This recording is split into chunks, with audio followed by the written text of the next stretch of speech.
ஒரு குட்டி பாப்பாவுக்கு ட்ரெஸ் ஸ்டிச் பண்ணலாம் அப்படின்னு சொல்லிட்டு சாரீலேருந்து கட் பண்ண ப்ளவுஸ் கிளாத் இருக்குல்ல. ஸோ அதில் வந்து இந்த பிங்க் அண்ட் ப்ளூ காம்போ நல்லாயிருக்கும்னு செலக்ட் பண்ணி இதுதான் ஸ்டிச் பண்ணிகிட்ருக்கேன். ரொம்ப வந்து டிசைன்ஸ் வந்து குட்டி பாப்பாவுக்கு குத்தும் அப்படின்றனால அந்த கிளாத்லேயே டிசைன் பண்ணலான்னு சொல்லிட்டு இந்த மாதிரி ஃபோல்ட் பண்ணி டிசைன் பண்ணிட்டு பைப்பிங் கொடுத்துட்டேன். எனக்கு ஸ்லீவும் வந்துட்டு ஸ்லீவ்லெஸ் போட்டால் நல்லாயிருக்கும்னு சொல்லிட்டு அதுக்கும் பைப்பிங் கொடுத்துட்டேன் கான்ட்ராஸ்ட் கலரில்.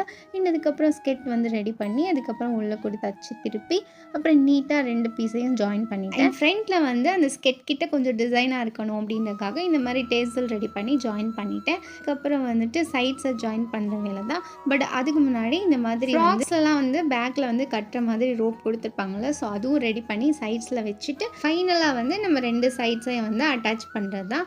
பட் இதில் சின்ன ஒரு ஹேக் இருக்குது. ஸோ நம்ம அந்த டாப் போர்ஷனை வந்துட்டு தச்சுட்டு அதுக்கப்புறம் வந்து தனித்தனியாக வந்து நம்ம அந்த ஸ்கெட் அண்டு லைனிங் கிளாத் 2யும் வந்துட்டு ஆட் பண்ணோம் அப்படின்னா நீட்டான ஃபினிஷிங் கிடச்சிது. அவ்வளோதான். என்னோட இந்த ஒர்க் உங்கள் யாருக்கெல்லாம் பிடிச்சிருக்கோ மறக்காமல் லைக் கொடுத்துருங்க.